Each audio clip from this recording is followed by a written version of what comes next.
Welcome to the Asheville Transit Committee, meeting on the third Tuesday of the month in the municipal building from 3:30 to 5:30 p.m. The Transit Committee is a volunteer citizen board designed to offer input and guidance to the Asheville Transit System and City Council. We do not set or change routes, control Asheville's transit budget, or have authority over staff, drivers, or the management company. We are a group of citizens like you who are here to ensure community concerns are taken into consideration when setting public transit policy.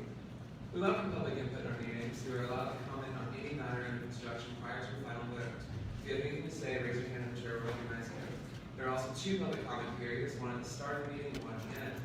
Any person addressing the committee is limited to 3 minutes. However, a group may have a single spokesperson who will be allowed 10 minutes. The committee will receive written information from any individuals or groups that cannot conclude their presentations within these limitations.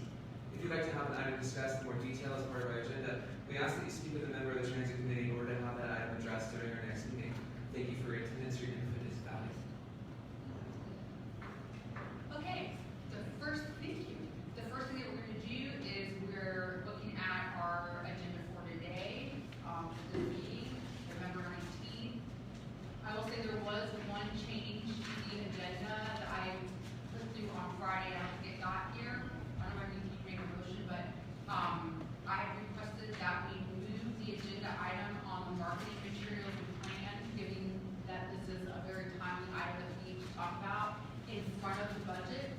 So it will go behind our discussion of our board changes and our new members, behind that and right before the FY 2021 budget. Motion to include that. Second. All in favor? Any discussion? Okay, all in favor? Aye. Okay, then the agenda is being approved. We're proceeding in that direction. The second item on our agenda is the approval of the notes of our September committee meeting. As many of you know, we did not have an October meeting. We had a retreat in October, so these minutes are from our September meeting. Do we have any changes or discussion? Do we have a motion to approve the minutes from our September meeting? Motion to approve minutes. Second? All in discussion? All in favor of approval of the September minutes? Aye. Aye. Okay, so moved. Okay, all right. We've done public input. In public comment session, Dana has already kind of laid out the parameters for that. I also know that on our agenda today, we had 3 applicants for the transit committee. I believe they were invited here today. So during this first public comment period, if any of those applicants would like to come up, we cannot ask you questions during this time, but you can come up and introduce yourself. So I'll welcome you to do that during public comment this time. If anyone else would like to do public comment, come up and state your name and go for it.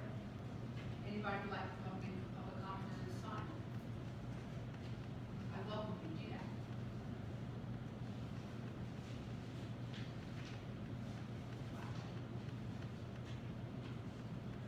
Do we have any of our applicants here for transit committee that would like to say anything at this time?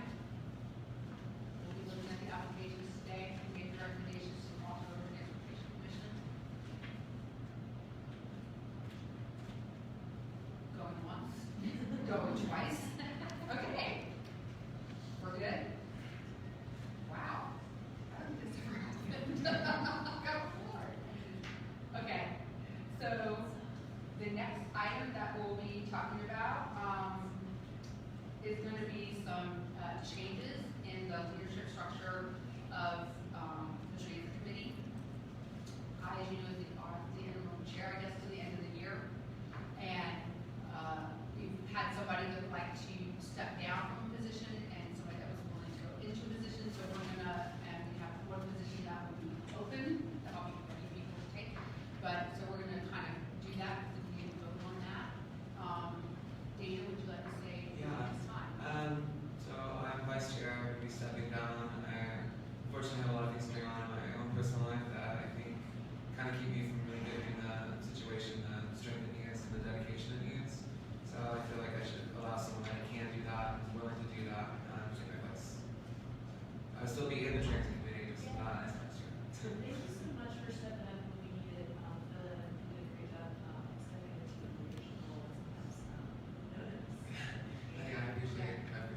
new chair, is not here today, and we wanted to take some time, I think I must have stepped in as interim chair, I believe that was in September.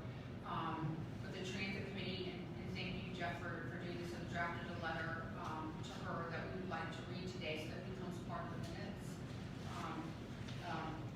Say what he was the valiant chair of this commission and involved in this commission in transit for a very long period of time. So I wrote this on October the 18th. We did, that was the day of our retreat, I guess. Dear Sabra, as your colleague on the Transit Committee and as city staff and our employees, we want to express our deep appreciation for your 2.5 years of service on the Transit Committee. You brought important issues to our attention and you stepped into a leadership role when asked to do so. We also know that your commitment to transit predates your time on the Transit Committee. You were part of the People's Transit Campaign, and you have served on Better Buses Together since 2013. You also served on a subcommittee providing input for the Transit Master Plan. Your passion for transit has been clear as time and time again. You advocated for those who need transit the most. Simply stated, you care. We wish you the very best and look forward to seeing you at future transit events. Thank you, Jeff. So I Thank actually you. Thank you. would like to invite all of those here to sign this letter. I brought a lot of colorful pens, so we can fancy it up a little bit. Could we pass this down to Harvey? I'll have it. We'll start with it. Choose the pen you wish. And Jeff, I have that digital copy, right, for the minutes? Probably not yet. Okay, can we send it to you so I can do it? Yes, and I'd like a way to measure, just send the original. I don't have an address per se. Is that something that we have it? Okay. Yeah. Okay.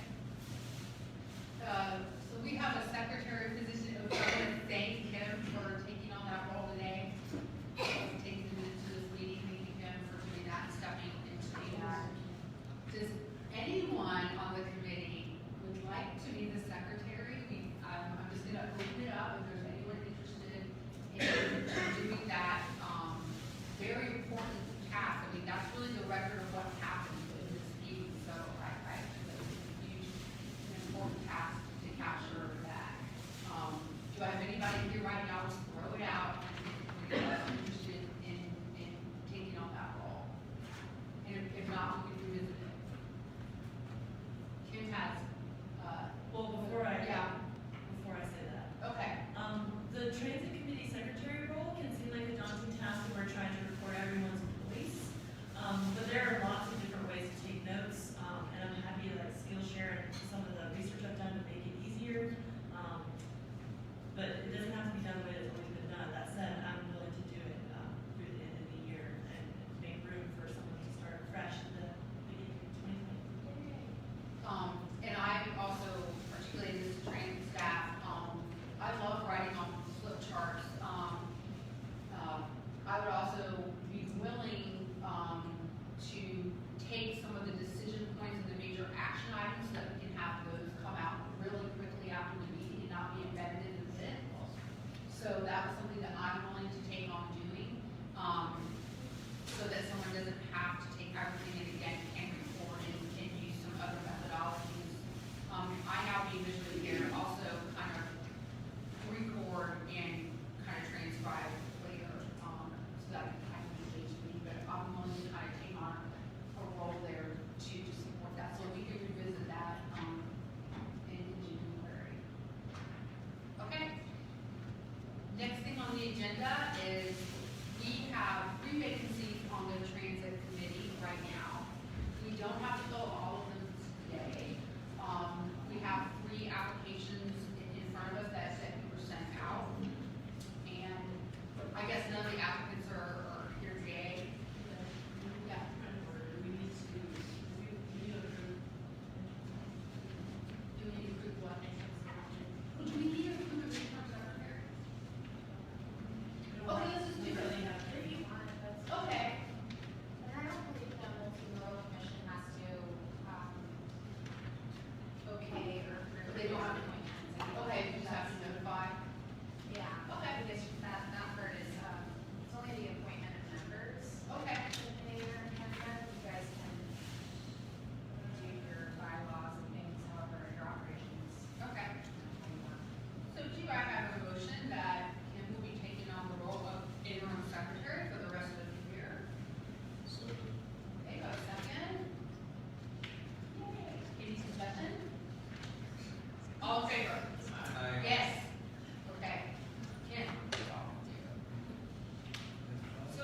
you got,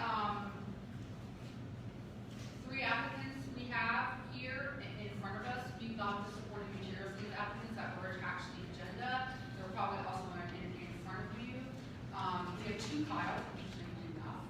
And Victoria, who I believe goes by Tori. I'm sure that hopefully we all read over these, so this is the time that we need to kind of bring them forward and discuss the applicants and decide who we want to move forward, which does have to be approved by the multi-board transportation commission. You have to make a recommendation.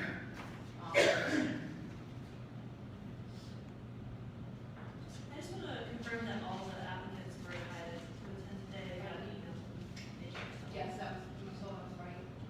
And did we hear back from any of them? Not about attending today's meeting. Okay. When was the invitation sent? They were notified when I originally asked if folks were interested in continuing their application. I don't remember the exact date. So 2 days ago, 2 But days also ago? they were no, not 2 days ago, previously, like, I don't know the exact date, but it was more than 2 days ago. And then I sent a reminder yesterday as well. When I met with Marcella and these, last Wednesday, she had already informed them, so I know it was at least a week out. And no one responded. Okay, yeah. I know, one of the applicants to be very diligent, Kyle, and, as with the experience that he brings to the table, understanding the people that need access and, why I'm willing to make a motion, if we make motions. Kyle Shiller, thank you. Yeah. Can I ask a question? Yeah. It's gonna sound strange. That would be 3 lawyers, are we over a lawyer at that point? Or do we think they have different skill sets?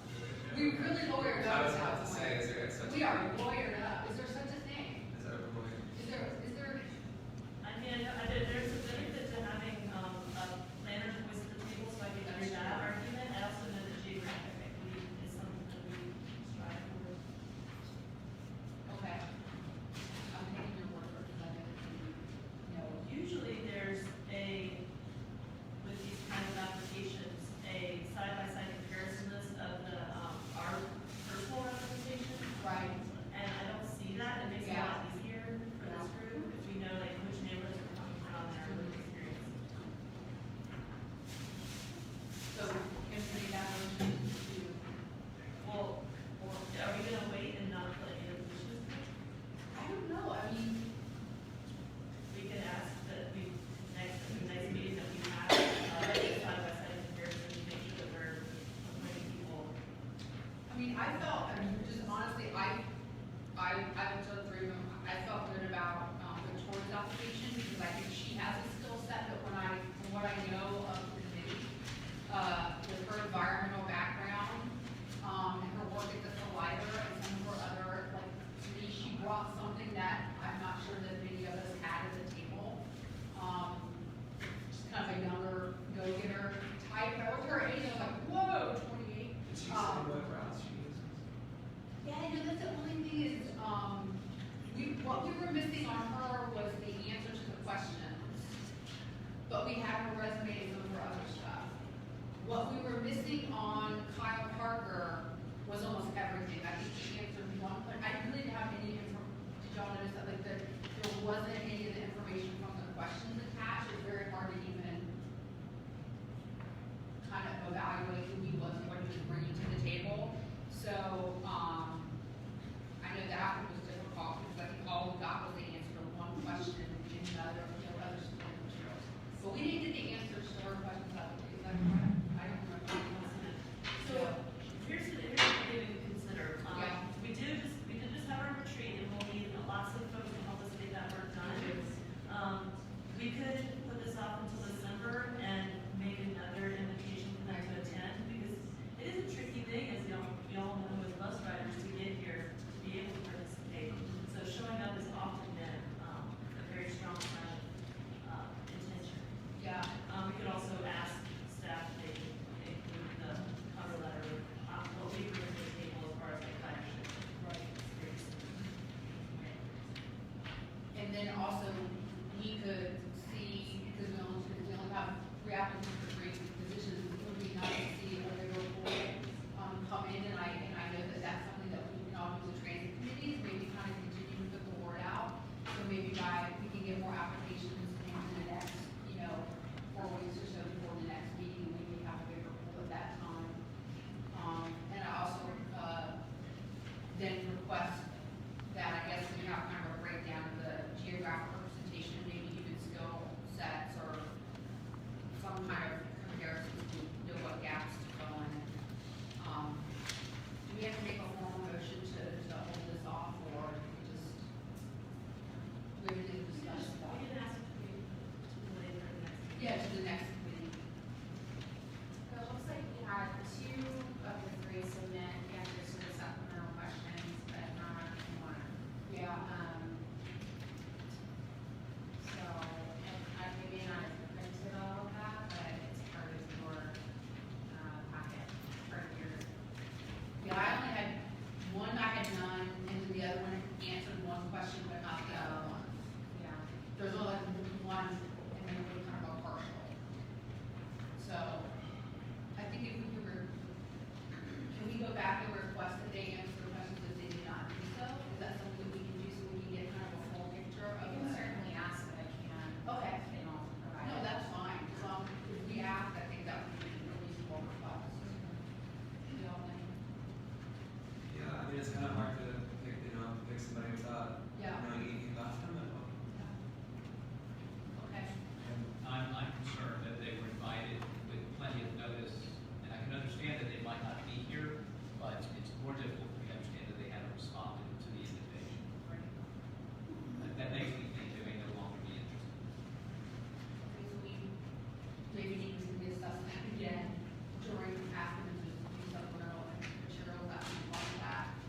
Okay. Is it possible to ensure the window for application is open so we might get a Yeah. larger pool of applicants while we're I think it's still open. Yeah. Yeah. Good.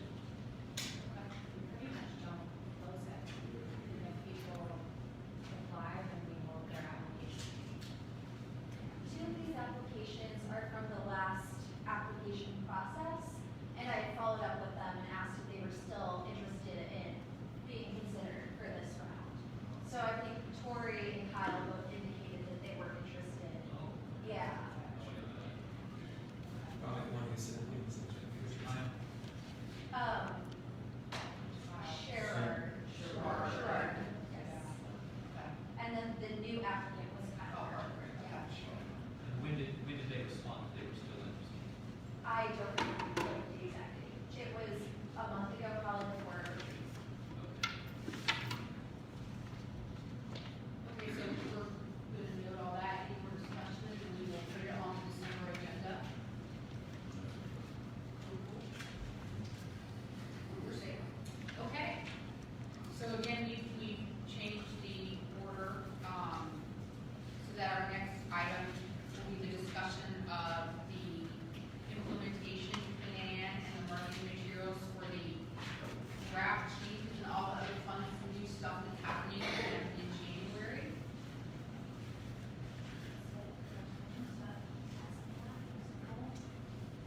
This way. That's what it pulled up. We have that attached. Okay. Hello, everyone. Okay, so to talk about the marketing outreach, I'm gonna start with a little bit of context. So we issued the RFQ to Smart Maps, as we talked about like a long time ago, in July. That project was mostly with the map design and schedule redesign. We also included a component so that we could get a marketing plan for the larger transit master plan implementation. So beyond year 1, just to continue on for the next 10 years. Probably revisiting that because 10 years is a long time, and also for the agency renaming. So Smart Maps was the prime contractor, and they gave Visual Voice, a different company, the task of creating this marketing plan. So we created, in conjunction with them, a marketing plan and agency renaming between the transit division and CAPE. Based on market research, a lot of the research that went to the transit master plan was considered for their plan, insight from staff, and they met with us in October to present their findings and what they wanted us, or they suggested for us to do. They also helped us create some language to take the changes in the transit master plan and break it down from technical jargon into something more personable and not talking about interlining and things that are words that transit folks use, but everyday people would be like, what are you talking about? So separately, CAPE helped us coordinate a meeting between transit. We had folks from equity and inclusion and also some, I know Kim was there, Carmen, and we wanted to get some ideas on the ground strategies because, you know, a marketing agency knows a lot of things, but they don't know our community like we do. So we had a separate meeting to brainstorm some of those on the ground strategies to communicate the service change so that we can incorporate that into the marketing plan that they proposed. So it was some really strong marketing expertise, but also the community expertise that the city and folks have here. So between CAPE and transit, understanding that we had time constraints, the service change is coming January 5th, and also resource restraints, staff time, we created the marketing plan and task sheet that Jessica just handed out to all of y'all for what we're going to be rolling out in the next, I think it started last month, so from last month until post-January 5th, because there's still going to be questions and things to communicate after January 5th happens. That's the worst noise. So yeah, that is linked in the agenda and printed copies. So this plan includes several pieces of material, and I know that one of them got sent out to you all and has been posted on the buses, and the plan includes several pieces of collateral, and that is one of the many. To go out on bus shelters, out on buses, on bulletin boards. There's 4x9 graph cards, which is the standard size of cards. Like if you go to a hotel and they have like a big thing and they're like, go to the Biltmore house. It's just the standard size that those kinds of cards typically are for 8 key changes to routes. But we plan on having smaller flyers for routes that might be experiencing small changes, since every single route is at least going through a schedule change and people need to be aware of that. As well as some 11x17 posters detailing the specific changes to each route. We're getting that translated, or we just got it translated in Spanish today, so those are going to be going out on the buses shortly. Flyers for the holiday parade this Saturday, and then the route maps themselves, which have been finalized and they're on their way to go to the printer and to get in the hands of riders, again, bus shelters, at the transit center. We're going to put everything up on the website because the goal is to cast a wide net, realizing that people have different ways they communicate. Some people might not have access to internet, so we want to make sure that we get this information out everywhere physically, feasibly possible. Yeah.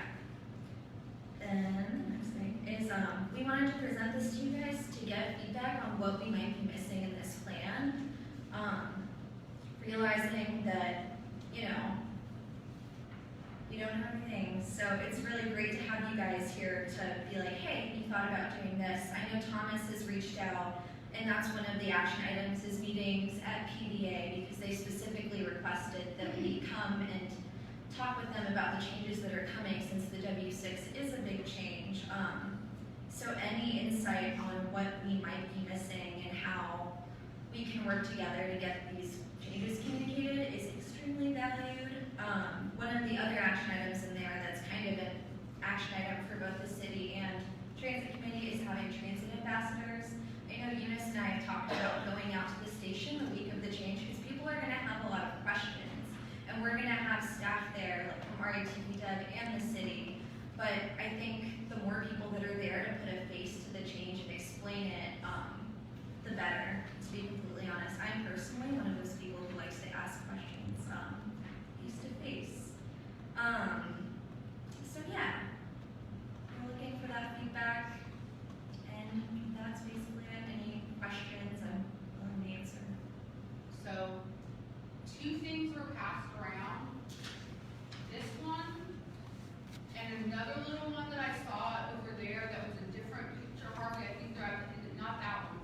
Have those been sent out in advance to us at all? I've never seen that one, and I've never seen those. So those were produced probably after the agenda was sent. Okay, So but then- I can't see them. We have two visually impaired people in this committee. So, huh? It's just an accessibility. It's an accessibility issue, because I can't review this like right now or even see that one at all. So I'm just gonna, I wanna note that we just got the stuff in front of us that hadn't gone out. And in addition, when we have information like this, because this is exactly the kind of stuff I was looking for today, and on the bus. This is what, Oh, yeah. exactly what we need, this is a positive, but I can't give input on it as it's passing past. Now, I could have looked at it this morning or yesterday or the day before. There's also the fact that I speak English as a primary language. Anyone who might need to, translate a document. There's a lot of opportunity for accessibility here that we're once again not seeing. You know? I'm always looking for a reason to celebrate, and I will just say this actually has information bus riders need. Yeah. Because the first round of information was problematic. Also, Marcel, I'm so thankful that you're here today and presenting this information. So when we're getting feedback, I have a lot of concerns. This is not directed at you, this is about larger system as a whole, the process of how information is getting get out in a very short period of time. So my levels are a little intense. Throwing that out there, because I have a lot of concerns. One, when Bruce and I were former transit committee, one who remember Bruce Henry, were invited to come look at the maps and signs and provided a lot of input, but didn't really see it come across in real time. It's still colored, it still has way too much information on it. We could print more maps, not full color maps. Bruce has provided 11 points that I think the transit committee can see a benefit. When I saw the first round of flyers in the bus, I couldn't read it. The majority of the flyer is a picture, which was really nice, and what looks like a PR campaign for the city at a time we're at 55% on time performance. And then all the really important information is very small and compacted light green on a blue background. It doesn't say the really important changes that this document does. It could. So just based on that alone, I was gonna make a motion today that we ask that all those be pulled. There's missing information and bad information. I think it'll cause fear and problems more than solve problems.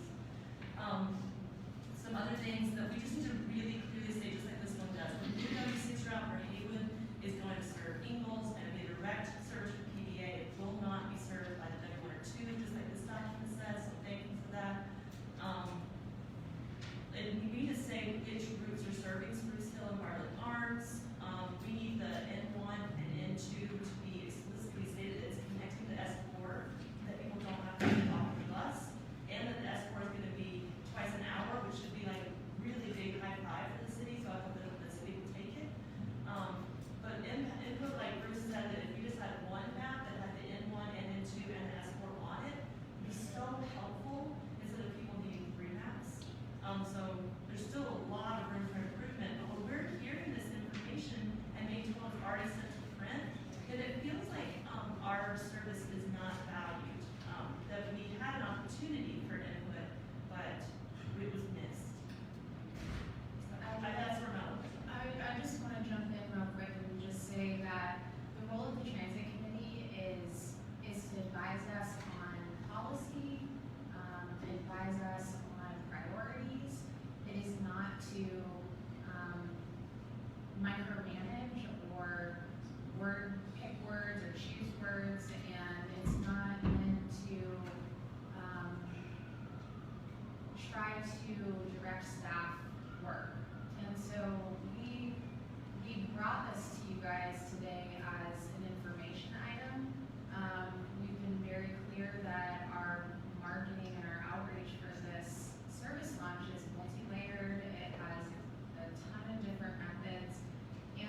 to advise. And my advice is that when we have resourceful people here who ride with us, we were not given the opportunity to advise. And for my neighbors and the families that I know that live in a situation like PBA, if they get on the W1 and 2 to get home and their bus stop doesn't pass, it's going to create an unnecessary tension that could have been avoided. And that's what I'm upset about today. And did you think that we weren't going to communicate those They were changes? 6 weeks out. And so we've been asking for this for months. We asked for the S4 information to get out so that AU Tech students could plan their class schedule. We're 6 weeks out. We are We're getting getting the the help. information out in a timely manner. A lot of times when you send things out to people so far in advance, they ignore it. We have evidence of that here in the city when we try to put things out, and it's so far in the future that everybody just ignores it. I'm gonna completely disagree with that. I've done a lot of public health and community health and behavior change and information education and community education. And I do think, and this is again advising you on kind of the timing of your plan, is that you gotta prime the pump like 2 to 3 months in advance when you start putting out information which says a change is coming, a change is coming, a change is coming. Then here's the change, here's the change, here's the change. And that has to happen way before. So I think 2 things here is we're gonna be talking about the timeline, that it needs to move a little bit quicker now. But I also think, and I said this, an education and information campaign, which is what this is re-educating the community about using the transit system. And I think it's only as good as the materials that you use. So that's why I think we're making comments about the materials, because if we're gonna be ambassadors, and we all want to be ambassadors, we have to have good, communicable, simply stated, readable, accessible materials to use. It goes hand in hand with any kind of information campaign, and you can't separate them out. I think they're together. And I also heard, I didn't hear Kim saying to pull everything. That's not what I heard at all. What I heard was just the first thing you put out is important because it sets the tone for everything else. So I just think that we just had some concerns about that. Not pulling the whole thing, and just saying that maybe that first thing wasn't great. Can we do some better stuff? Not like abandon your plan or start over. Right. I didn't hear that at all. And I just think that these 2 things are so linked together that that's why we're advising on it. Chairman, can I add something at this point?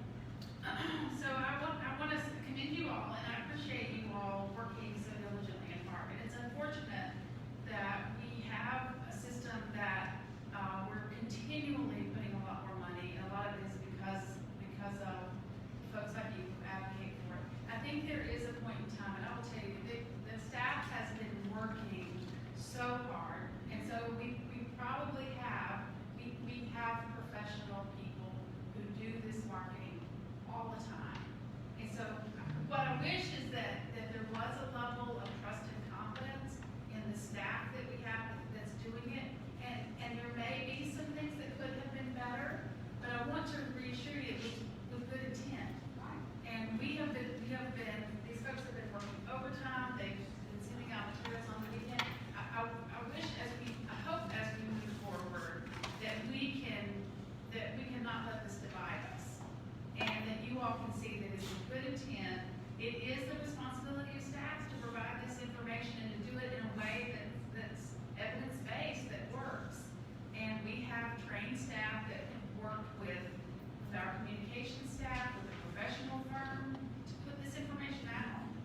And we're open to feedback, but I have to say that we will do the very best. It is our intent to make sure people understand how to use the new system, or how to use the improvements that have been made.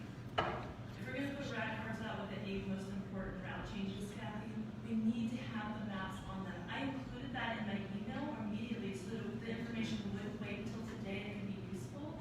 And so now,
worked on this, but we don't know that.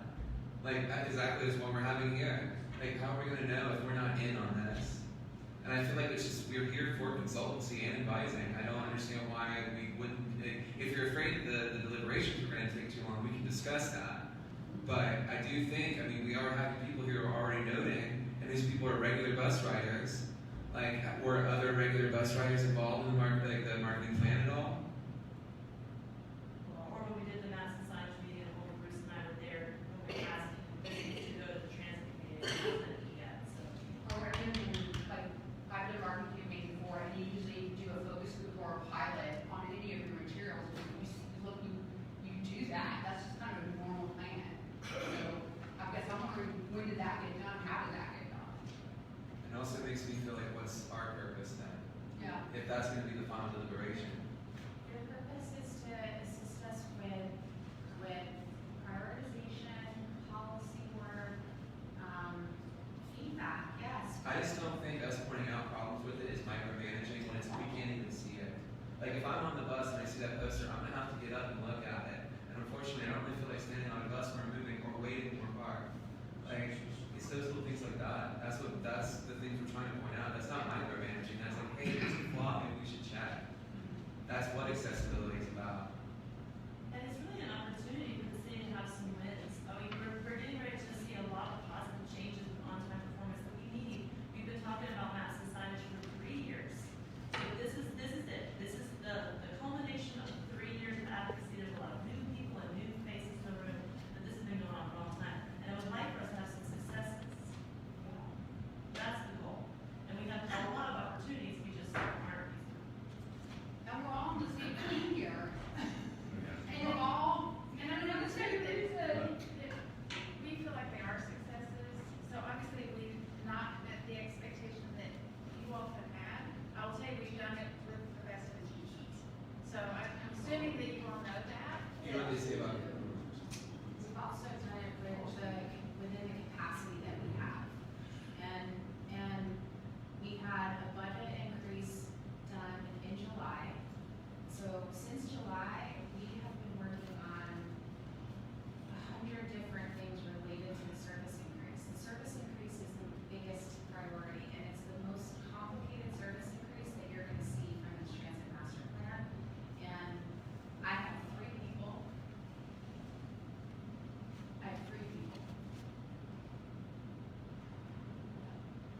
Julie, I mean, I think the other issue, and I said this in emails, is, Technically, more How- than 10. Yeah, that's the thing, how we cannot, can we so you guys once a month. We can't have more than 2 people in the room, otherwise it's a public meeting. If we were to try to get approval for everything that we do at a staff level from our committees or our commissions or our council, this building would grind to a halt.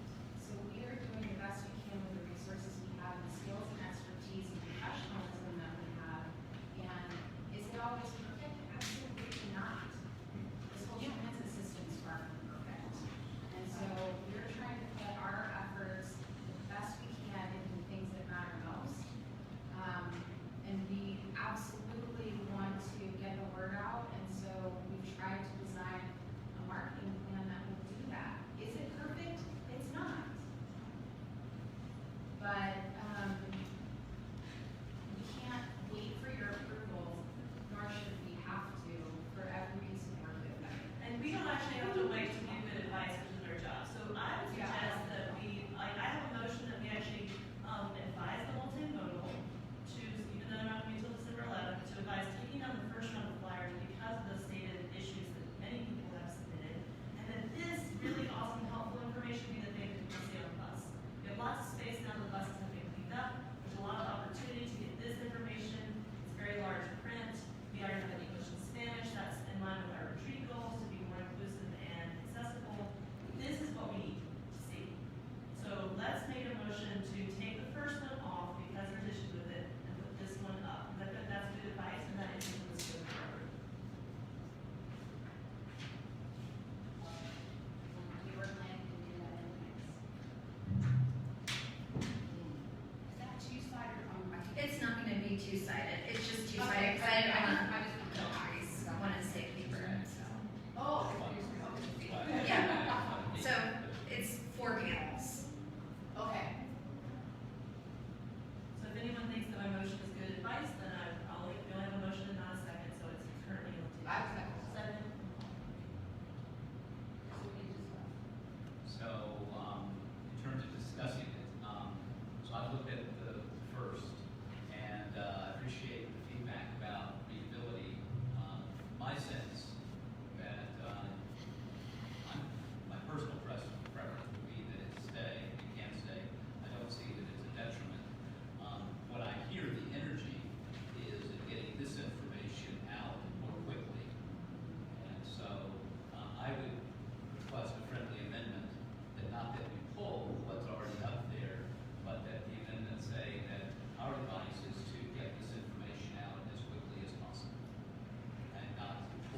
those out and bring them to like Barry tomorrow.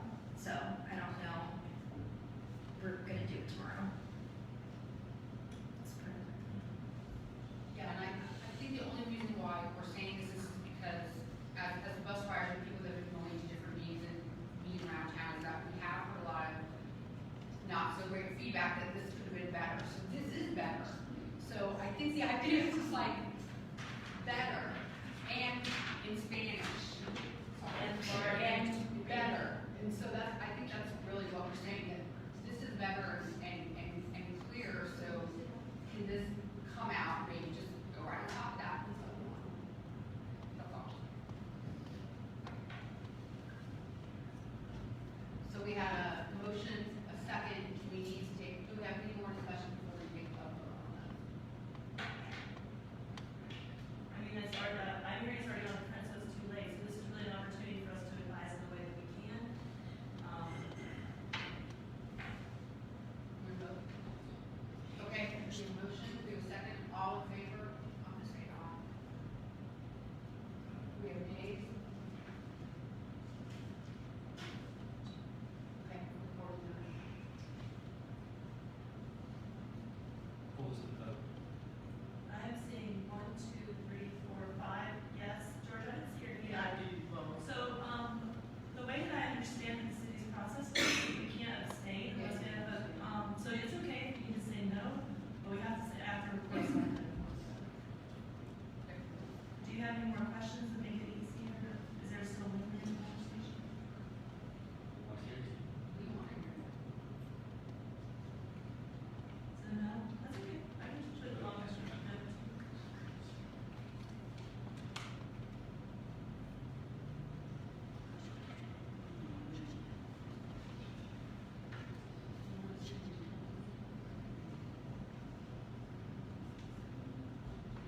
Say it again. Vote yes. She's voting yes. So we have 6 yes and no. 2 noes. 2 noes. 2 no's. 2 no's, got it, thank you. Okay. I have a different issue. Yeah, and I have a bunch of feedback on let's move over, because I actually do have a lot of stuff about, wondering about the plan, other ideas, so I think we could too. So, and Jeff does too, so let's all talk. Yes, so I haven't looked at this completely, but before looking at the other materials, as an E2 rider, and knowing that probably the only route that is losing service is Hall Creek. So, as I look at this, and as I read it, it looks to me like it says, I'm reading the Spanish version, I think I'm reading it correctly, increase in daily trips, offering services to and from Hall Creek as a new schedule, and we added new stops for the bus. I am concerned about my neighbors in Hall Creek.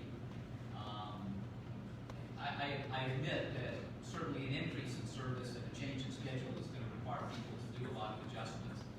But losing service in Hall Creek is, I think, getting jobs on times when the service bus is now coming only every 2 hours instead of every hour requires even more planning in advance. So I don't know what the plan is. I've heard going to PBA. I'd like to see extra effort to my community that's going to be losing bus service. Yeah, if we could maybe talk about the best way to do that, that would be really helpful. I'll try to make our community center available and try to help get it work out. I think a lot of people could be surprised. So that's one piece of feedback. I haven't. I heard that this is going to the printer tomorrow, and I haven't had a chance to read it all. Our print. Huh? It's our printer, like Okay. us.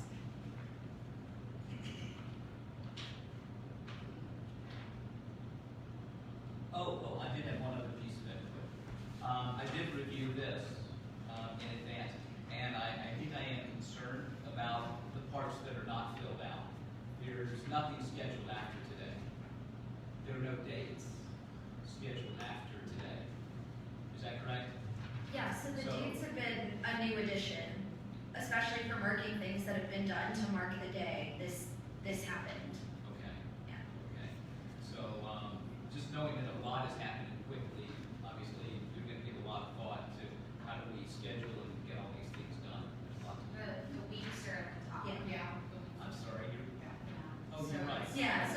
are just like internal, kind of like for my tracking, like this happened on that day. I completely had a brain fart on that. Okay. I'm gonna put my glasses on, so I typed out some like plan stuff. So the one thing was the press release, I think, going out was December 30th on that one. So my advice, because the press releases and the way they get picked up is to do it sooner. And then just do multiple strategy press releases so that you're getting, that you're getting radio, TV spots, PSAs. I even said like some of the transit, we should film 2-minute videos about these are the changes that are coming and kind of blast them out there on social media. That's really a low cost or no cost option, is just to have someone, you know, any bus rider explain the changes, so that could be part of it. But the idea was to kind of move the press release up and do multiple press releases, sequence with that whole kind of idea, like the change is coming, this is what the change is, this is what the change is happening. I'm just afraid December 30th on that, by the time we pick it up and roll it out. And we have a lot of monthly publications in Yeah. Asheville and And it around. will be all good. And we'll just all- Yeah. And then I think this is another thing that we talked about, 2 different meetings I think I went to, is if it's possible, I'd like to just throw out there, the ambassador program, great idea, love the idea. I think there's a lot of people that are on board with the idea. But I think the idea is that if that doesn't happen until January, it's kind of too late. But the idea would be, could we back that up a little bit? I think a lot of people are on board to go out there and be at the transit station and maybe start that before the holidays. So again, letting people know it's coming, so not, it's today, but backing that up a couple of weeks, having the ambassadors there, maybe 2 weeks prior to the changes coming, so that we can already start communicating those changes. Because I think on this schedule doesn't even have it happening until literally the changes occur. I'm just afraid it's gonna be too late, because I think people are gonna have to adjust their schedules and their appointments and all their different things that they're juggling accordingly. And it'd be really hard to do that if I got to the bus station and be like, by the way, this bus is no longer going. So I'm just suggesting to just move that ambassadors up, and put ambassadors out there sooner rather than later. And I think there's a lot of groups that want to help with that, including some of the members that are sitting here, to do so. Announcements on the buses, is it possible, but I don't know if it's possible. You know, the bus goes, this bus is blah, blah, blah, and then you have the scrolling thing, and then you have the marquee, and then you have the announcements. Several times you talk about, I don't know if this is possible, if the bus driver could announce it, if the marquee could scroll, if we can have audio recordings, anything like that, so that when you get on the bus, it's like, this bus is this route. This route is no longer stopping at, these new stops are at, of course, anything like that, so where literally when you walk on a bus, you have visual and audio information, that's happening at that point in time. The only way we can do that is if the drivers did it. We Okay. can't Okay. program the announcements to do Yeah, something. it's programmed to the GPS, so Okay. we would have to rechange our entire file, and that has Okay. a hefty cost associated. Can the drivers verbally announce, I know there's gonna be like, you know, people giving out information, when the information is, can there be any, audible announcements? Because we're not gonna catch everybody getting on every bus at every route, so this is for people, it's accessibility issue. Is there anything audible that we can do that's not that, just put that on the table? In terms of announcements, that's, you There know. really isn't a way to do that safely. Drivers should be paying attention Okay. to the road. I'm just. What I have seen before is a couple of things that you mentioned. Yeah, Maybe create some blocks for the week before the startup. That's where I've seen people with very large startups. yeah, The group of people, you create blocks, 2 hours, 3 hours, whatever it is, on the platform. yeah. And we just look for the volunteers to be there to put information out. At that point, you have new schedules. And those new schedules, we should have. And we should be able to, at that point, we gotta take a little white stick that says, new schedule, so they don't get something handed to them and think that's the schedule tomorrow. So you put a little sticker across the actual schedules we're handing out, and those go right out to the public. That's in their hand, and the drivers can do the same kind of thing, is hand a new schedule to every passenger on every route. And I think that's huge in getting the information flow out. And I've seen that in 300 bus systems. And you do that the week before. You go 2 weeks out, people don't remember next week. But I think if you do it the week before, it's really Right, fast. I think they're gonna have, I was Everything, thinking that you stay there for 2 weeks. yeah, no, yeah. Yeah, that's what I was thinking. Open holes and fill holes with Yeah. people who can help. Yeah. No doubt. I mean, that's, and having a trans committee that can help feed some of that info out would be great to fill some of those holes. Like you said, you got 3 staff. We have a staff that runs buses. That's what we do now. It's a full-time job. So, you know, any more that can be done to help with that process would be great. Good ideas there. Yeah, we can't really do the verbalization on the bus, but I think a handout, I think we can do that. We should have it available, put it in their hands. And I know that all the online stuff is gonna happen and then down to the Right. text to work and that's all. Is it gonna be posted up on every bus, what direction the bus is going, and how the route is gonna go? It's gonna be posted up on every bus where you can visually see where the bus is going, where the route the bus is taking. It will be posted up big, like this thing here is big. Will it be big enough where they can look and say, well, it's going here, it's going here? Yes and no. So, let me see if I can answer your question. So we'll have the information for every route on every bus, but we can't put specific route information on specific buses because they move buses. Buses Right. So the bus number, the bus that you ride, you're not riding the same bus every day. So it's not possible for us to say bus 1021 is always gonna be the S4 and then we post a bunch of information about the S4 because they rotate buses in and out continuously. But we can hand out a new S4 schedule when you're Yes. driving the S4 route. Right. That we can. And that's direct information to the passengers on that route. So that each driver will have, they'll know which routes they're gonna be driving that day. And, so if they're gonna drive a bus that drives the S4 in the N1 and the N2, we're gonna give them a stack of, flyers or cards that they will hand out to everybody, every person that boards. If you're boarding on N1, if you're gonna get an N1 postcard that tells you what's gonna change. Does that make sense? Yeah, that makes sense. But also, I was thinking about, now we have where we see, where you had, now, pamphlets, where people can go pick up pamphlets. Yeah, we're gonna have It's that gonna too. be, Yeah, we're gonna have those too. Yeah.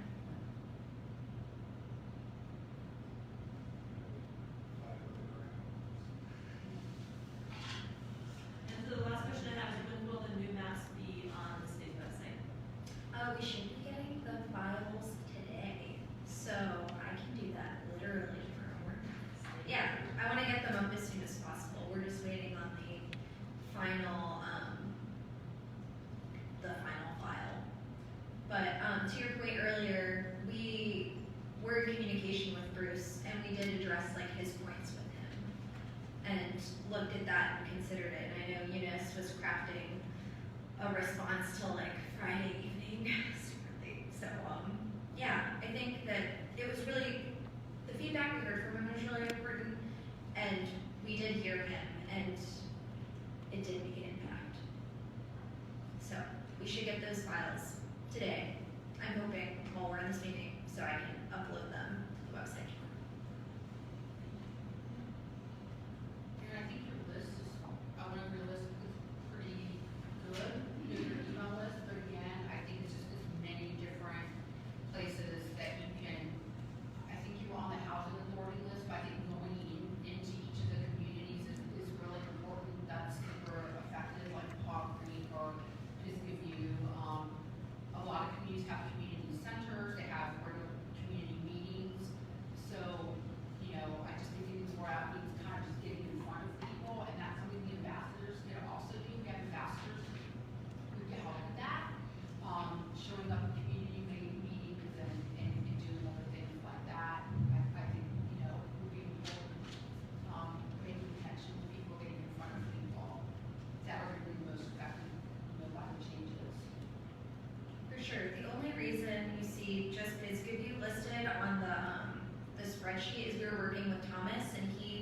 works directly with a lot of those property managers, so he made contact, was like, what can we do to help like facilitate these changes? So I know that the route specific information we'll be sharing and also sending like dedicated, like this is a stack of route maps for your community because this is the route that serves y'all, of course knowing that you're not just using one route every day, right? Like you're using that route to go elsewhere, so we'll be communicating those changes with them.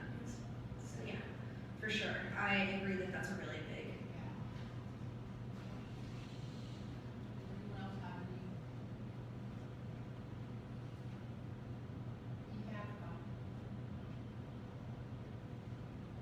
is there anything else that staff you want input from us on that we haven't given you today that you'd like to hear input on from y'all's perspective? Last one, if you guys want to participate in the holiday parade this weekend, we're doing a 60 scene. It'll be really fun, and I'll just reach out to you guys separately and not take up the time this meeting. So thank you. Thank you, Marcella. Thank you. Alright.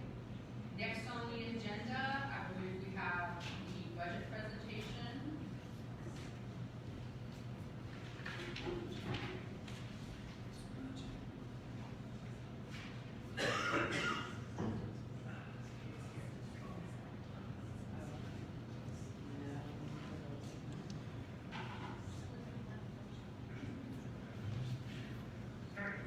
Good afternoon, I'm Tony McDowell from the city's budget division. Also have Taylor Floyd with us as well today.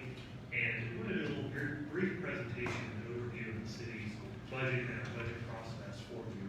I'll tell you beforehand, this is the second or third one of these I've done this week. And I started to lose my voice about 5 minutes in. So if you see me going to the water, if you see me looking at Taylor, so come on up and he may come up and fill in for me. But just want to start by giving you guys a little context for what we're doing.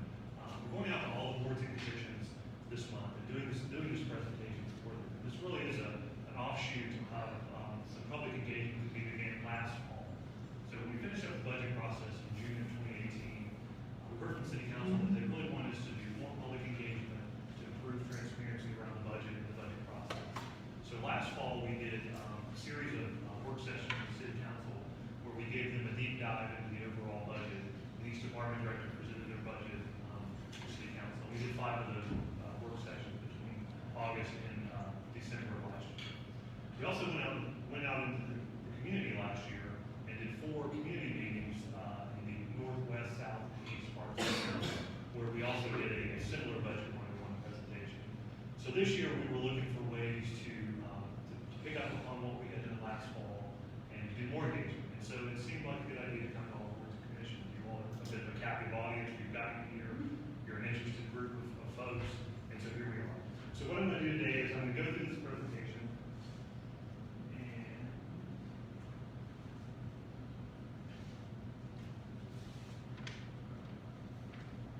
okay, so the agenda today, we're going to talk a little bit about where funding comes from for city services. We're also going to talk about how that funding is used to provide services, and then give you all a little bit of a brief overview about how we make decisions, or how the organization makes decisions during the budget process. But before we do that, we have a little exercise for you. So Taylor's going to hand this out, and what this is it's a list of funding priorities or funding requests that departments might make in a certain budget year. We're tied back to City Council priorities, so you'll see that on the handout he's given you. There's also a dollar value assigned to those requests, and then there's an overall amount of money that we have available. So essentially what we have here is we have $10 worth of requests, but we only have $5 available to fund those requests. So we're kind of asking you all to do what we do during the budget process. Take a look at those requests, read through them, see which ones you prioritize, and see if you can come up with $5 worth of things that you can put in the resources for. And I'll give you a couple minutes, I'll be quiet, let you guys work on that, and then we're going to collect those when we're done,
items that you see on that list are things that have been asked for in recent budget processes.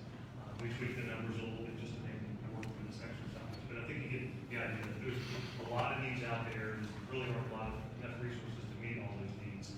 So kind of as you went through that exercise, I'm sure you were thinking in your head, what will be the impact of some of these programs and funding choices on the residents of Asheville, city of Asheville employees who work here, business owners, visitors. I'm sure you were thinking about all that as you went through it. You may have been thinking about what are the impacts of some of these funding decisions. And with some of these, there's direct impacts. So for example, if you choose to invest more money in transit services, you see the impact of that. You see more buses, you see services running later in the evening. Other funding decisions, the impacts may not be as obvious. So for example, if you choose to invest in renovating city facilities, so let's say a fire station, for example. Most of our fire stations now that we have here were built in the 1950s, so they're really old, really outdated. So if we spend money renovating the fire station, the community may not necessarily see the impact of that, but what may happen is if you get a fire station that's better equipped, you may have firefighters who stay longer, work for the city longer. You may have an opportunity for them to get out the door quicker to respond to emergencies. And so you may have impact to those kinds of funding decisions that you don't necessarily see out of the street. Yes. So, be a little bit problematic here. I want to change the exercise. Okay. I want to know whose job it is to change the parameters. I want to know why we only have $5 to spend. Who made that decision, and who is not willing to increase it to $10 to spend? Well, I think that, I'm going to shift the burden of the exercise to someone else. Yes, and I also think that this isn't your fault, but this is completely insulting. We're really It's not thoughtful, insulting. smart people, and this is putting all of our needs against each other. There's missing huge gaps. I can't really debate that. This is a real question. As I looked at your first slide, which I don't think is even up here, I really came up with the question, who is responsible? Yeah, I wrote the question down on my page. Where does the funding come from? So there are other sources of revenue. There's opportunities to increase existing sources of revenue. So I want to shift the exercise in that direction and invite you to answer that. Maybe it's already there. yeah, so I think that, so there's a slide after this, and I'll see if that answers your question. If it doesn't, we can revisit it. But first of all, I just want to kind of give you all an overview. I think most of you know this, that what really guides the decision making in the budget process are the strategic goals and the strategic plan the city council has in place. They have 8 focus areas right now in their plan with 45 strategies. When Deborah Campbell came on board, she worked with the city council last February to narrow the focus, and they identified 13 priority strategies for us to focus on. And they worked to categorize those priorities by short-term, medium-term, and long-term. And what that did for us is that really helped to kind of reset and refocus our discussions during the budget process last year. And I'll show you some slides a little bit further on about how that ability to really focus in and hone in on just a few things and try and do this really helped guide us in last year's budget process. But hopefully, so let me see if this helps answer your question. So where's the funding come from? So for our general fund budget, I'm going to be talking about the general fund because that really is the biggest part of our total overall budget. It's about $135 million. It funds police, fire, parks, public works, a portion of the transit fund budget as well when it comes to the general fund. And so these are the major revenue sources. And I think the first thing you notice is there's not a lot of variety here from our revenues. Property taxes make up over 50% of the revenues. Sales taxes and utility taxes are things that you'll see, the taxes you'll see on your utility bill. So when you pay your gas bill or your electricity bill, you'll see a tax that the state imposes, and they share part of that money with us. I think the thing to know about both the sales taxes and the utility taxes is those rates are set by the state of North Carolina. So locally, we have absolutely no control over changing those rates or raising additional revenue by increasing those rates. The other slice is primarily fees, and it's fees for things like garbage collection, development service review, parks and recreation services, and a lot of those fees go right back into helping to pay for the cost of providing those programs. And so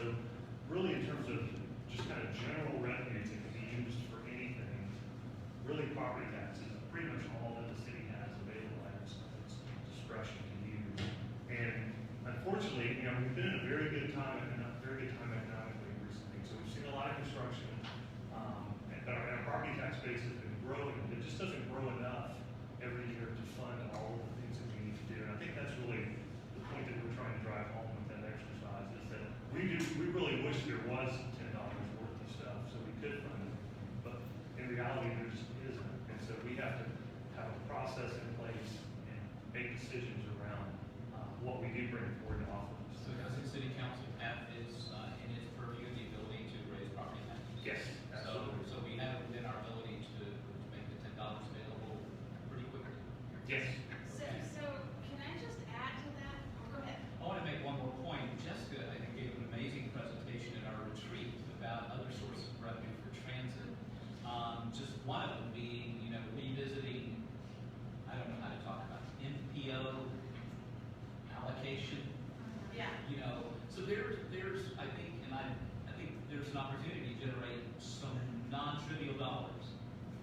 So there are, I just want to stop by saying I think there are other opportunities, and I don't want us to come at this that we live in a world of scarcity. I don't think that we do. I believe we live in a world of abundance, and Yeah, we're willing to make some choices. And that's why I feel like this is unfair for this group. And I feel like you're in a really tricky situation because there's the rest of the money is on this page. And I think that this group deserves to see a budget presentation that includes all of the dollars and how choices are made, because they're just missing information. So that's what we need, is the whole budget. And so, you know, this is such an interesting thing that I feel like and we've spent years trying to figure out. I think this exercise is probably intended for a less knowledgeable group than yourself. So I hope, and I don't want you all to be offended by some folks don't have the same level of knowledge and have been involved at the level that you all have. And we're using this presentation for every board's commissions that we go to. So I apologize if that, but I will tell you that, you know, when bringing up this council have the right to increase property taxes, this is a very interesting question. This council obviously does have the ability, but there's the ability of people to pay. So if you are looking at raising property taxes, then you're asking yourself in a community, when we know there's issues with housing costs and there's issues with people being able to have jobs, that, you know, how much can people afford? Because that's passed along to people. So there's a balancing act of you can do it, but it's going to have an impact. And is it going to cause a situation to be worse? Now, we will tell you all day long that we would be huge advocates for getting worse in sales tax. And if we could rally around the ability to be able to bring in that kind of revenue into a transit system that totally transforms our system, we would be all for it. So we're trying to build that team, and I know you all are too. So it's always a hard question to say, we can just do this. So when we talk about just doing this, it feels like it's got layers of unintended consequences. And yes, perhaps. Answer the question. We're good. Okay. And you return my calls, we talk, and been very helpful. Oh, yeah. Yes, thank you.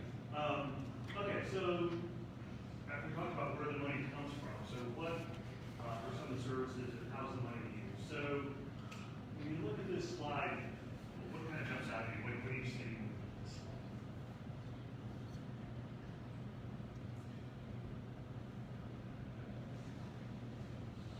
Monetary. People participation, yeah. So, people, if you look at each slide, there's a lot of city staff. And I think that as we've gone out the last couple of years and talked about the budget, that's one of the points we've been wanting to drive home, is that we are a service-driven organization, which means a large chunk of our budget goes toward paying people salary and wages and benefits. We have about 1,300 city employees. About 500 of those employees are in public safety, so that's a big part of our budget. I'll show you that slide here in just a moment. But overall, our general fund budget, about 61% of it is personnel.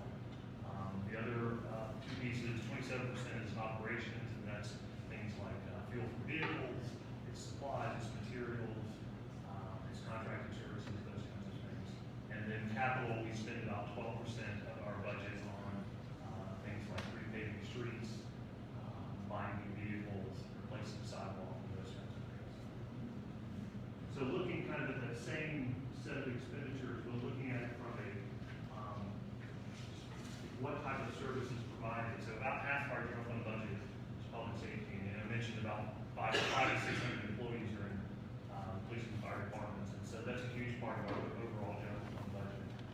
Some of the smaller parts, but some, I guess, some of the larger departments, at least, public works, parks and recreation, that internal services group includes departments like finance, human resources, IT, those kinds of things. So that gives you just kind of a different snapshot. Is that the slide that has the other 19%? I can't remember. where Yes, that that is is. the other measure. What's the other? What was in that grouping? That's not a big It's- percentage. It's like development services, Okay. it's planning, community economic development. Okay. Yeah. That's what I just wanted. Smaller departments, yes. Thanks. Okay, so how does the funding get allocated during the budget process? So just a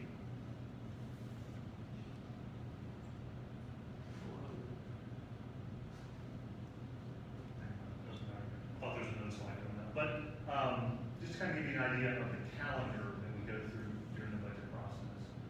Departments start working on their requests for the new fiscal year. So I know you all know our fiscal year runs July, June. So the folks in the department start working on their requests now, the October to January timeframe, working on their capital improvement requests and their operating requests. But they got those into the budget office. We do some analysis working with them, making sure all the numbers add up and everything. And then we start sharing those requests with the city management team and the department directors. And we work with them through the early part of the next year in January, February, March timeframe. We begin putting together a preliminary budget with some preliminary recommendations. And we then take those recommendations to city council in the March and April timeframe and begin having some work sessions with them to discuss the budget, to make sure we're on the right track. That all culminates with the city manager presenting a proposed budget in May, and then council has about a month to consider the budget, and then it's adopted in June, and our new fiscal year starts in July. So that's kind of the calendar that we have internally as we go through the budget process. So this kind of gets back to the question of money and availability. So we put this slide in because we want to give folks kind of an idea of, well, how much additional money are we seeing every year in our general fund budget? And so what those bar charts mean there show, and at the very top, that 7.5%, for example, in that first, that bar for 16, 17, that's how much revenues increased between that year and the previous year. So you can see there's 7.5, 8.9, 3.1, 6.3. And so those are good numbers. Like I said, we've been in a very good economic climate for a while. We've also had some fee adjustments the city council has made that has helped along the way. We also had the passage of the general obligation bond in 2016, and city council raised taxes to pay for that. We also had in the current year some additional money coming in from the merger or the purchase of Mission by HCA, so that's given us some additional money. So we've been very lucky. And I think what I would say, and I think the takeaway from this slide is that those 3 years that are above 5%, that's really not the normal. Really, the normal is that we're seeing growth somewhere in the 3% range on our property taxes and our sales taxes. And we're really far into the current economic expansion, and so we're a little bit worried that we're going to start to see a contraction a little bit, or at least a slowdown in our sales taxes in future years. So just want to give you all a bit of a flavor of what we were looking at in revenue growth. So like I said, during last year's budget process, in addition to having city council strategic plan to work off of, Deborah Campbell introduced this idea of 3 guiding principles for us to focus on during the budget.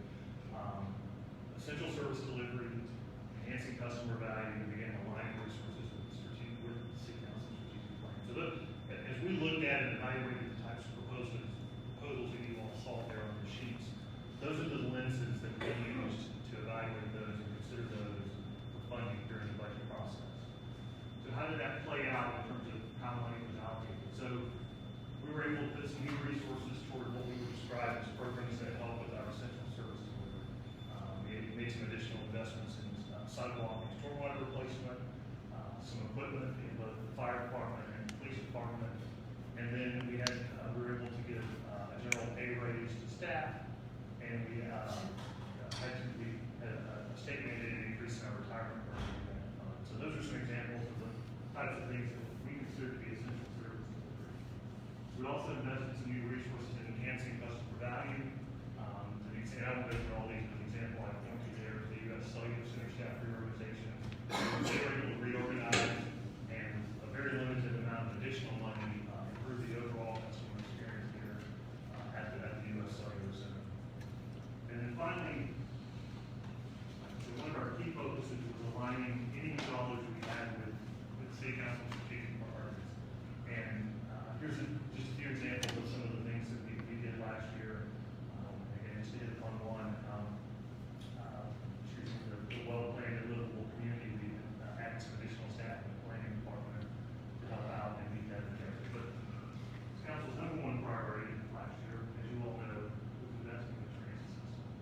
So that was really the area that we invested most of our new resources in last year. And you all knew all about this already. But again, that was one of the key things that we focused on and invested money in last year. So just kind of looking ahead to the budget year we're in right now, like I said, departments are working on the request right now. We're looking this year to add something new at the start of the budget process. You'll see there's a budget public hearing in May, and that's required by North Carolina General Statutes. So we have that every year. And that comes after the city manager has presented the budget. But this year we wanted to get some additional public input earlier in the process. So we're adding a pre-budget public comment session at one of the city council's meetings in January to allow folks to come out and give input earlier in the process. Do I remember correctly that public comment occurs after the regular meeting at city council? Well, I think for this, we're gonna have a special agenda item for the comment in January. So I want to make the point that transit riders can't get home after that, so, I walked home in solidarity with transit people who couldn't get to the meeting for public comments, so I hope you keep this in mind, that transit doesn't run after the meeting, Yeah. so. 30% of our routes end at or before 8 o'clock. So when the public comment starts at 9, that basically means us from participating. Thank you. And then there's also going to be some additional community engagement this year in the February-March timeframe. City Council is considering a potential GEO bond referendum in either 2020 or 2022. We're not sure exactly how that's going to play out yet. So some of that engagement in the spring may be tailored around bond projects and what those may look like for the community. But we're not quite sure yet where that's headed. But there will be some additional engagement then as well. So I think that's my last slide, and I'm right at 20 minutes, so I think I'm on time here. So, any additional questions from you guys? I appreciate the feedback and appreciate you all coming to this afternoon. I guess I'll just say this for my colleagues, that the budget is our budget. It's all the people of Asheville. It's all the people who participate and who show up, but it belongs to the whole city. And we have awesome budget staff that work really hard, and they're very diligent, and they get their audits right, and it's like, we have capable folks, but I think this is not the whole story. So I'm really looking forward to a budget conversation the next year that looks at the whole thing, and that doesn't pit our needs for environmental sustainability and our transit system and our firefighter pay against each other, because this is for all of us. And as I've watched this for the past 5 years, we did watch our elected officials make some choices last year. So we're gonna need more budget presentations in the next coming months. Yeah, I also think as someone that's done planning for state and city government, the one concern I have is when I looked over some of the strategies, staffing does not the strategy make. So adding more staff members, when I was looking like, how does this lead to this? I would be baffled. So I think I would hiring staff to study this more is not how we're linked to strategic priority areas. So I want to see that in the budgeting process really fleshed out a lot, because that's not a strategy. Anything else? Again, thank you. Thank you. Thank you.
try to show that there's a need and what a general cost estimate might be. And, not every CIP gets approved. There's dozens and dozens that might have heard no one submitted. But even just the process of putting those things on paper helps the council understand the whole list that's out there. And so ideally, we one day get a CIP budget approved, for all of these projects. And then get money or grant funding to help make those things happen more quickly. So, I just wanted to share with you guys what we submitted so far for that, and then the operating side will bring back next month. So I just wanted to confirm, because I know we ordered new buses this year, but do we have an updated, date of arrival for them? We are getting the 2 new Gilligs the second week of December. Right in there. And yeah, RETPDF staff in California actually is doing the inspections on our behalf. And then they will be driving the buses out here the second week of December. And then we will be getting the next round of buses, we'll be getting the vicinities that we ordered in May, I think. I believe it's in May. Yeah. And then we'll be getting 2 more buses at the end of 2020. 3 more buses, sorry, three hybrids.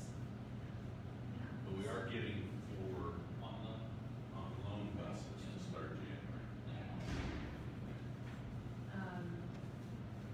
Right, yep. So then we're on loan buses? That's from the vicinity company. So can we get a follow-up on like what the budget is for that? I'm just trying to wrap my head around how much we spend on transit and then how much fluctuation there is. So I know renting vehicles is an extra cost, it's not necessarily budgeted for. Right. And then the other thing is I know it can take like a year to get a new bus from the day they order it to the day they deliver it. So we're gonna have 3 new hybrids at the end of 2020. When would we expect to see budget proposal for that would get like approved? When will we see it? Like the order? We brought that to you guys in August. And the council approved it in August. And then we placed the So order. those in are part September. of the setup already? Yeah. Okay, thank you. And then last, I know you're gonna be presenting in December our operational budget, but I'm curious about, budget cost for the extended evening hours in this budget cycle, because I know we've been asking for that for a while, so even just a month on the high end of what it would take to get all of our routes to go at 10 o'clock if there was a budget for this year, and then an upper end, pie in the sky, worst case scenario cost of what the second year of fiscal year implementation looks like, so we can start wrapping our minds about what we're going to be asking for when we're asking for budget allocations. So starting, Yeah, we told the council we would be giving them 3 options for the next piece of the first year in December. okay, thank you. And, RTP dev staff is working on those numbers right now. And then we're also doing estimates for fuel. And I think that those are kind of the big ones, the big pieces. Is that a high, middle, low on cost, or 3 complete different options? The options are really about implementation time, so if you implemented it on July 1st, then what's the full year cost if you implemented it on October? So it's really, options probably isn't the best word, it's really like, if you implement it, if you're running it for 6 months, it's 6 months worth of budget. So 2 questions, and I don't know where this fits, I don't have all my notes. Somewhere, there is a feasibility study that we are paying for this year for the new transit fund, right? Did that start? Yes and no. So we are working with the consultant who was already selected by the city to do a similar study for the Public Works and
way we can break it down, I think there's like a couple of key implementation trains there, some of which probably are never gonna happen, like you said. We can get it cut down a little bit, I mean, just ballparking, but within each of the changes. That For would be year two, Right, 'cause like Yeah, last, for year two. like last time we understood that the, parent transit was gonna be 50% of the hours, now we understand that that's not the case, so something like breaking out parent transit would help us know what we're advocating for, what we're advocating. So just so I understand, because we're gonna be submitting an enhancement request for the second part of year one. Year two is I think that's maybe what I read. the next year, Oh, which I'm not preparing a budget request for year two of the transit master plan. I'm preparing a budget request for the last piece of the first year. how did you come to that decision? Well, because we are not only having to fund, so January 5th, new service, what was budgeted by the council was only half a year. So it was about $1 million. So just to continue that forever, we have to budget $2 million, right? A big lift, right? Yeah, and so the next layer is another big lift. And Is it? so the next part, the next piece of the first year is another big lift. Yeah. So, we can submit a ballpark number for year two. We can do that. But I won't be able to have a spot on estimate. No, I just need like a ballpark for us to look at. That's definitely what I'm asking for, Yeah. is fiscal year two of the transit master plan.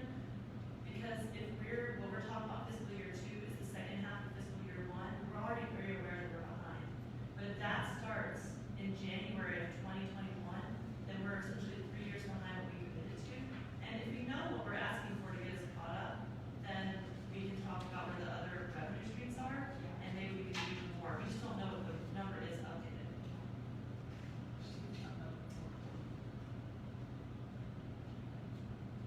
Okay, we'll do our best. Any other? Okay, the next thing on our agenda is, so we've got 15 minutes, so the next thing on our agenda is updates to other committees. I'm going to suggest that we, as we've done before, can we just do that in written format? So if anybody has any updates, they send that written and then we'll integrate it into the minutes instead of having to do that here so we can get to the rest of the agenda. Is that okay? Do that? Okay. And then we have updates from our treatment staff and, RITP dev, we have all of that data. Just things you want to say about the staff memo. Eunice is gonna talk about that a little bit. Okay, thank you. Basically, the monthly update, looking at the projects listed, it seems as if we've provided a number of information already. For instance, the transit master plan implementation update, we've provided information. Jessica also provided the division budget in terms of what we're doing right now. Maps and schedules are region design, as well provided information in that. However, what I wanted to share with the group is that we have a schedule for the transit station project, and we're looking at final cleaning in terms of getting everything done by December 8th, based on the schedule that a couple of projects have provided to us. So we are on track in terms of all the various items that needs to be done, and then moving, I believe, based on the schedule. So Ricky, was the deadline for what? I'm sorry, there's a deadline for final cleaning, making sure that the building is ready. We'll be moving back into the transit center property. December 18th? Yes. But keep in mind, this is just phase one, okay? The next phase will be splitting north and south lanes again and doing all the work on one side and then start back up and using the other side again. So we still have that to go through, but we will have already had the cement all done on the drives, the facility itself. And there'll be a few things coming after that time frame where I think we're gonna start with regular seating, the seating that was in there, just in mid-December. We're not tearing that out yet, but most of the renovation, all the renovation will be done except for a couple of things that need to come after we get back in there. Stay tuned, we're going. And I would just add that the December 18th date is the estimated date for getting back in right now. You guys all know how construction goes, and so barring any unforeseen issue, that's the date that. It sounded pretty good today, and they really, several things got done and they were able to get right at it. Basically, also, we continue to work on the bus stop inventory, and, I want to say probably by the end of this month. Can't finish yesterday. Well, Yeah, so that was a new update since the agenda went out. She finished yesterday, so yay. so in the interest of time, I'll end it there, so.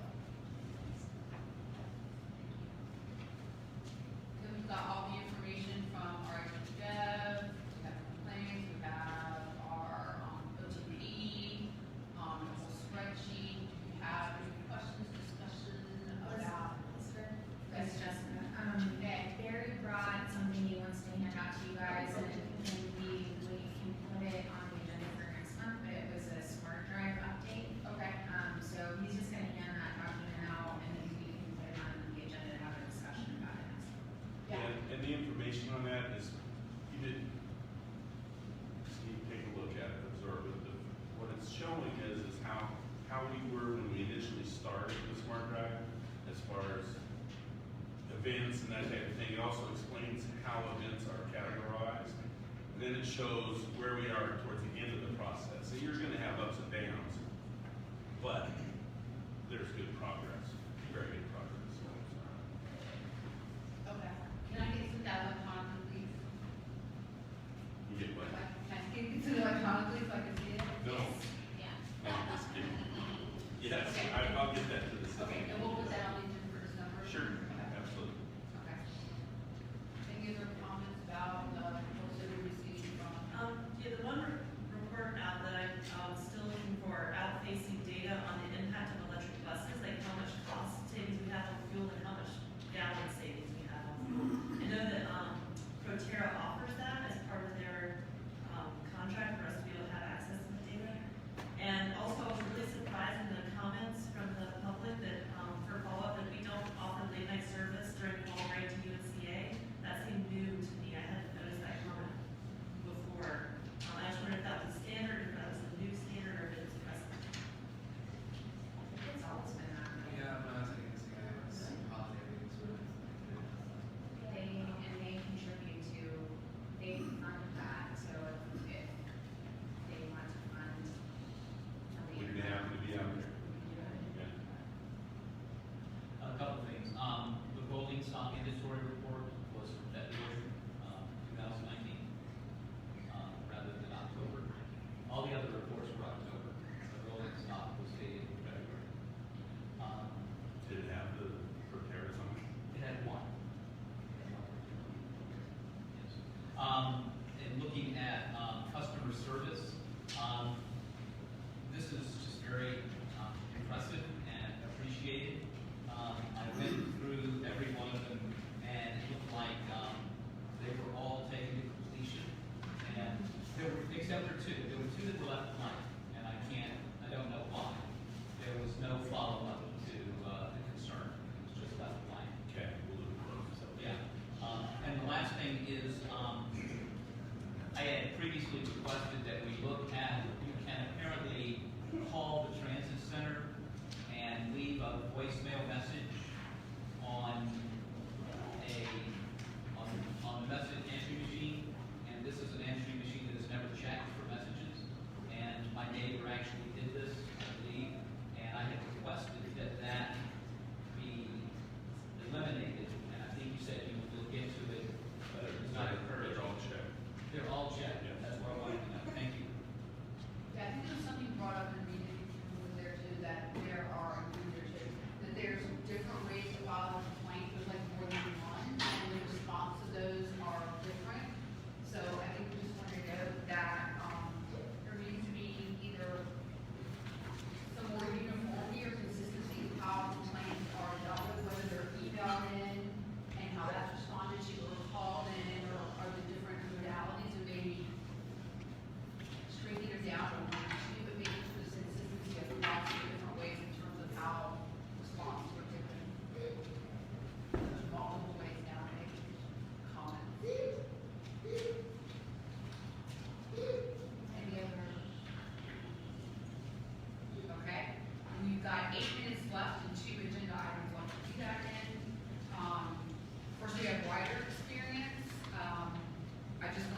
emphasis by saying what we've done with the rider experience, is what we're trying to do is to have people on the transit committee to, send in specific complaints, like on this day this happened, that would go in on the date that it happens, so that when we come to this meeting, we can kind of give general systemic, feedback, because we only have 8 minutes left, we need to still have public comment, so I'm just putting that out there as we go around to kind of, talk about any general questions we have about, the system during the last month and Harvard House. Rider experience. Make it short and sweet. Ernest, he is phenomenal as far as being a driver on the S1. He got rid of a trunk. He got on the bus, he was doing pretty good, but within a half a mile, he was putting him off the bus. And it was better for him driving and passengers concerned. And also there was we had an incident where rider was cursing him out, and he got rid of him. He did, he did it in a nice way. The guy was still cursing, but he made his statement to him short and sweet, and closed the bus doors and we were on our way. And that was who, Ernest? Ernest. And he is extremely good passengers. Get on those riders.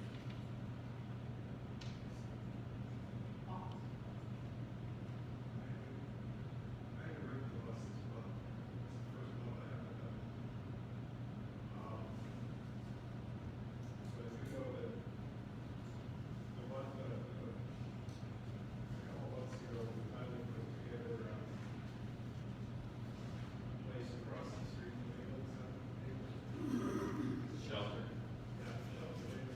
Just been standing there in the cold in front of the church for years.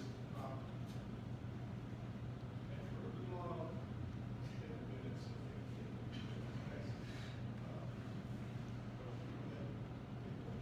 it's great. Is it still there? The spray is still there?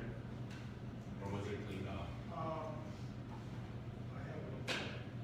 If you see it, let us know. We'll- There's lots of tests right back. Yeah, and we're getting as many as we see and as many as are reported. Take it a look. Okay. I've submitted my comments to the staff digitally, but I did have some concerns about weather, when we have winter weather. And so as we are entering a season where we're going to have more winter weather, it might be a good time to review what our policy is and communication strategy, just because I've dealt with some confusion on my end, and I'm sure staff is trying to give me good information, but it didn't work out. Okay, so just 2 things. I guess, temporary bathroom is outside there. I'm not sure if it's cleaned up the same way as the normal bathroom. I found it a couple times, and all 3 of them would have no toilet paper or a full trash can. I'm not saying the floor is like gross as that necessarily, but it's just that was a good indicator. We might need to touch that. And the other one is the signpost that I brought up with you at the previous meeting. The one at 808 is still saying 946 instead. So I don't know how important that is, but I just feel like we might want the correct sign number for that if they're texting for the sign.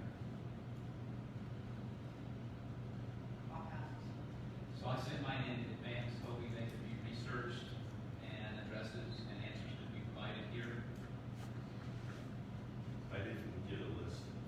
Oh, you did? Oh, okay, all right, we'll get a reply out. Can I just briefly, the transit center has been power washed and it looks phenomenal. But it's old and crappy,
have our last public comment, 2 minutes left, yes, does anyone like to say anything before we close and adjourn the meeting? Come forward.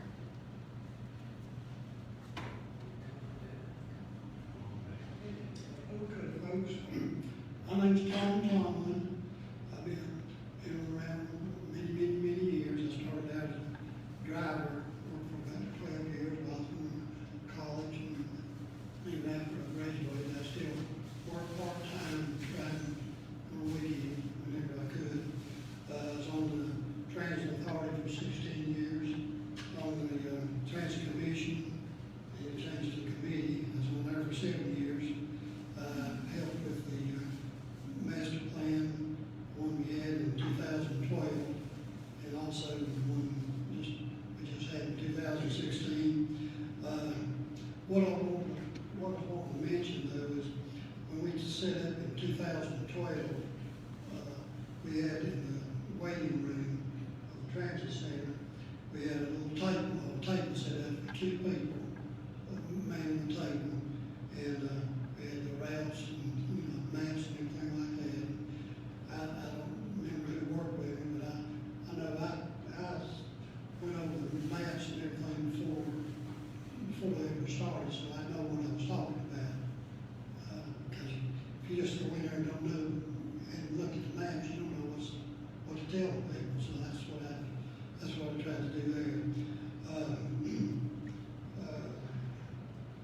Anyway, there was I know there was a lot of confusion back in 2012, because that's the first master plan that we had. People didn't know where the changes were, and I tried to explain it. It's just some confusion, which is normal when you got changing the routes and everything like that. It's just from my past experience, I'd like to recommend, if possible, to implement the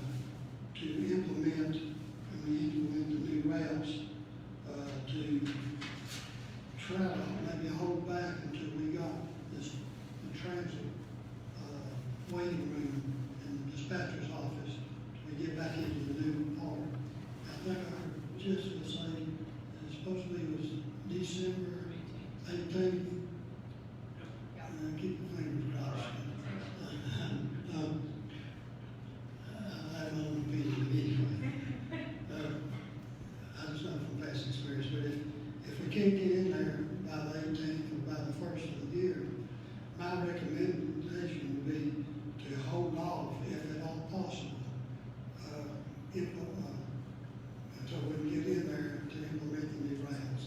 Because we can't get in there till January 10th, hold off on making the changes until the transit amount to the building is completed, and everybody can get in there, and we can have a table set up in the waiting room. Because if we don't have a waiting room completed by then, where are we gonna sit? Out on a platform, it may be 15 or 20 degrees outside. None of us are gonna sit out there and cold like that. So I'm just saying, I just mentioned that. And I know that LaShawn and myself are probably the only ones, well, the 2 drivers here, they were here then. LaShawn, she knows what we went through, and I do too. So, what I'm saying, just from past experiences, if we can, just make sure the places, the building is completed, and we're in there working out of it when we implement the new plan. And thank you for y'all's time. That's all I have.